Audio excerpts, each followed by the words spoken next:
박근혜 전 대통령 특별사면에 여야는 대선 표심이 어떻게 출렁일지 예의주시하고 있습니다.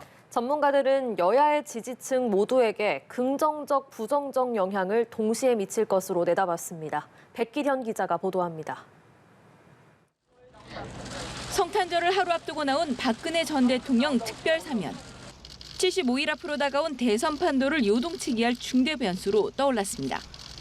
여야는 박 전 대통령 사면을 둘러싼 여론 추이의 촉각을 곤두세우며 저마다 주판알을 튕겼습니다.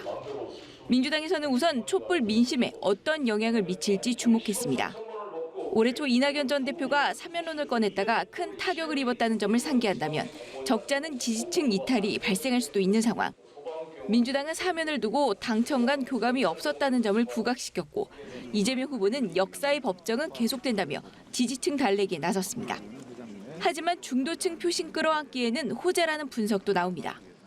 문재인 정부에서 국민 대통합 차원으로 박근혜 전 대통령을 사면한다는 것은 그들의 어떤 정권 교체에 대한 어떤 분노적 열망 이런 부분들을 많이 삭감시키기 때문에 이재명 후보에게 결코 불리하지 않을 것이다. 국민의힘은 늦었지만 다행이라는 하나된 목소리를 내고 있지만 속내는 복잡합니다. 윤석열 후보가 국정농단 수사를 진두지휘했다는 사실이 재차 부각될 수밖에 없어 일부 보수 표심이 등을 돌릴 수 있다는 우려입니다. 탄핵에 관련된 윤석열 후보의 입장에 대한 평가가 이루어질 수 있기 때문에 윤 후보에게는 이재명 후보보다는 더 강한 영향이 있을 것으로 보이고요.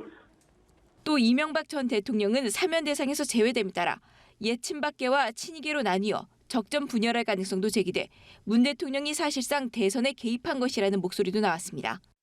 하지만 박 전 대통령이 대선을 앞두고 윤 후보에게 힘을 실어준다면 보수 결집의 효과가 증폭될 것이라는 기대도 있습니다. 연합뉴스 TV 백기련입니다.